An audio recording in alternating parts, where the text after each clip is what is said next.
Morning! Sige, ano na yung abs buyag, oh. Mainit na naman. Dito naman kami sa merkado. Bibili kami ng isda. Isda na ulamin mamaya.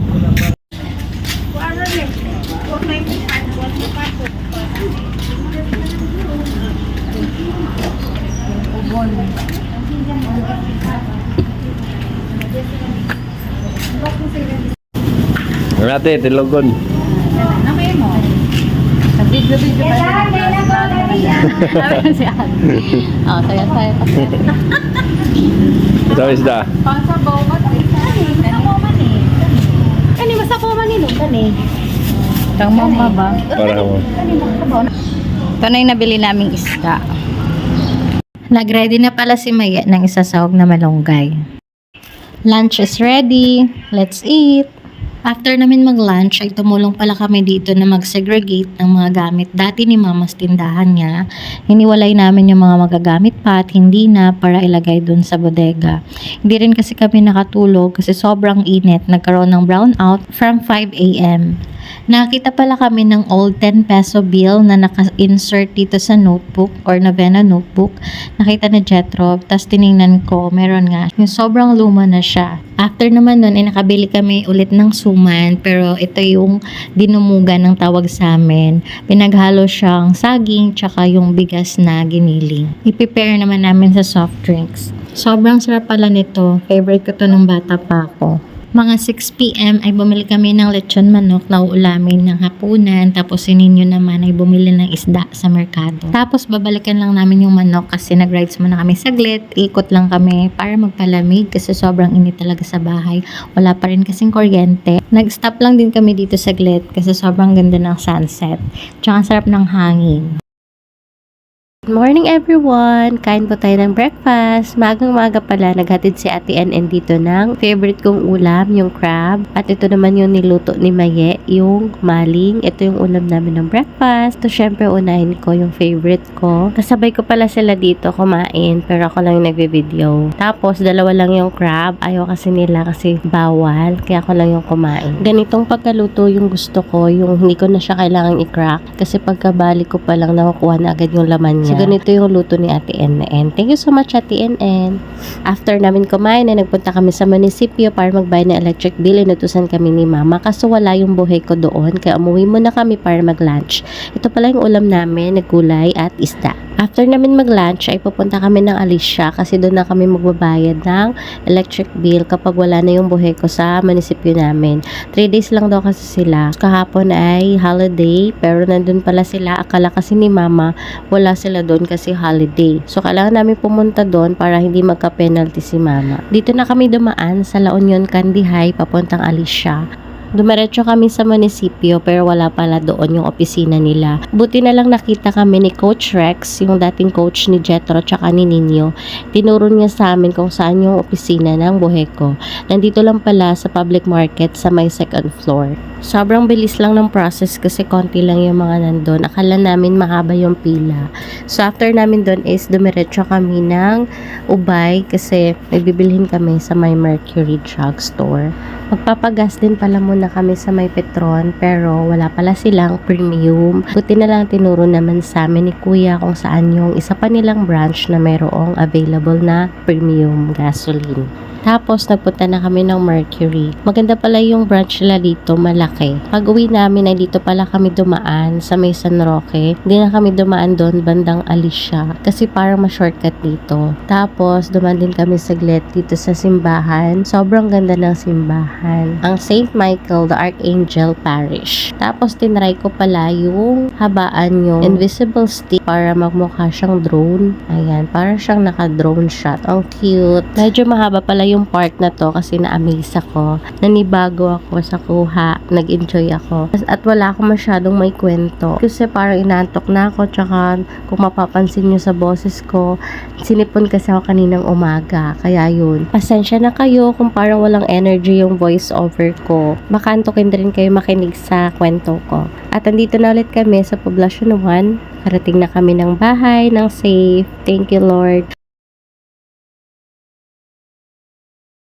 Good morning everyone! It's our day 10 vacation here in Bohol. Mag-breakfast muna tayo. Ang ulam namin ay ginisang sardinas at nilagang itlog. Then may naglalako ulit ng suman na tinatawag naming dinumugan kaya bumili na rin kami for merienda. After namin magmerienda ay nanguha kami ng malunggay dito lang sa likod ng bahay nila Jetro. Pakukulan lang namin to na walang ibang panlasang nilagay. Yan lang tsaka dahon ng tanglad kasi masustansya yung sabaw niyan. Tapos ito naman yung ulam namin ng lunch, ang pork humba. Kain po tayo! Napapangitan talaga ako sa boses ko kasi may sipon pa rin ako tsaka yung parang may konting soreness sa lalamunan ko, di pa nawawala. So ikakain ko to ng mangga kasi vitamin C naman ang mangga. Buti may dala yung pamangkin ko kahapon, ngayon ko lang siya kakainin. Tapos isasawsaw ko siya sa asin na may sili. Pero hindi naman siya maanghang. Ayaw pala ni Jetro kumain kasi tumikim siya kanina na isang piraso. Sobrang asim daw. Nung hapon naman umalis kami, pupunta kami sa kabila, sa bahay namin doon sa Kawayanan. Di pa kasi ako nakabisita dito mula nung dumating kami. Ito pala yung bahay namin mula nung grade 5 pa ako. Sobrang simple lang ng bahay namin, pero punong-puno ito ng good memories, tsaka masaya. Lalong-lalo na nung buhay pa si mama. Kaya pag pupunta ko dito, medyo may kasamang lungkot. Kasi syempre, pagbukas ko ng pinto, hindi ko na siya madadatnan. Andito pala yung pamangkin ko, siya yung nagbukas. Maliit lang din pala to, tsaka isang kwarto lang. Nako, may mga panakot pala ng butiki dito, yung picture namin ng kapatid ko. Dito naman sa baba ay picture nila mama at tatay, tsaka ng ate ko. Good morning! Breakfast po tayo. Ito po yung ulam namin. Pritong tuyo, tsaka natirang pork humba. For today's video ay wala kami masyadong ganap. After mag-breakfast, ayan, naglinis lang ako ng kuko. Sanay na rin kasi ako na ako lang naglilinis sa aking kuko kasi takot talaga ako magpalinis sa iba. Pagkatapos ko maglinis ay hinanap ko si Jetro para siya naman maglinis kasi sanay din siya na siya lang naglilinis or minsan ako. Pero ang tagal ko siyang nahanap kasi nandito pala siya sa dulo sa mga damuhan. Nilinis niya kasi ang haba na daw ng mga damo. Sipag naman ang asawa ko. Ito naman yung ulam namin ng lunch, ginataang langka, tsaka tinolang manok na Bisaya. After namin mag-lunch ay pupunta kami ng Cabulao. May pupuntahan kasi si mama tapos sinama din kami. Ang sinakyan pala namin ay tinatawag namin ditong bao-bao. Wala kasi talagang pampasaherong jeep dito sa amin sa Mabini. May mga bus lang. Pero outside Mabini meron namang mga jeep. Pero dati talaga ang means of transportation kapag malalayo yung pupuntahan mo is bus. Pag medyo malapit lang is habal-habal. Yung motor na pwede magangkas ng 1 to 2 person. Pauwi na pala kami dito after dun sa nilakad namin sa Cabulao. So, papunta na kami ng Poblacion 1 ulit. Gustong-gusto ko talaga yung mga ganitong view. Ang sarap sa mata. At ito naman yung favorite ko na banana Q. Ganitong pagkaluto. Buti nakita ko to sa Facebook na order ko kay Ate Janet. Thank you, Ate Janet. Tapos sinatid sa bahay. Ang sarap talaga.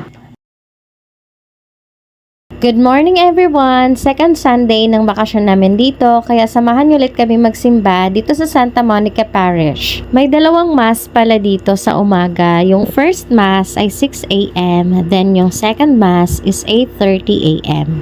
After ng mass ay nagpunta kami dito malapit sa altar para magpicture. Tapos dito naman sa labas sa grotto ni Mama Mary. Medyo makulimlim pala ngayon, hindi nagpakita si Haring Araw pero sana hindi umulan mamaya. Pagdating namin ng bahay ay lumabas kami ulit para bumili ng cake kasi Father's Day today para kay Papa at kay Uncle. Marami palang taong bumibili dito sa Kendari Cake House at halos lahat ng cake ay na-order na or na-reserve na. Pero buti na lang may nahanap pa akong available. Ito na lang yung available, yung chocolate cake na square. Tapos nagkita pala kami. Sabi ni Ma'am Joy, first year high school teacher, advisor. Na, Gwapaghihapon kayo guys. na, age-ring na kita ko no, merawan. Harap ko sa DepEd. Pabalik na kami ng bahay at ito na pala yung nabili naming cake. Chocolate cake siya. Ito pala yung ulam namin ng brunch, pritong isda kasi hindi na kami nag-breakfast kanina. Pagkatapos namin kumain ay pupunta kami sa Chedi, isa sa pinakamagandang pasyalan dito sa amin mismo sa Mabini, Bohol. Abangan nyo na lang sa aming YouTube channel ang full vlog ng pagpasyal namin dito. Pauwi na pala kami kasi magagabi na. Pero dumaan muna kami dito sa kumare namin sa tindahan niya. Bibili kami ng barbecue. At dahil sobrang camera shy ang aming kumare, kunyari ako nagtitinda ng barbecue. Ayo, papliton, barbecue. Pila ni?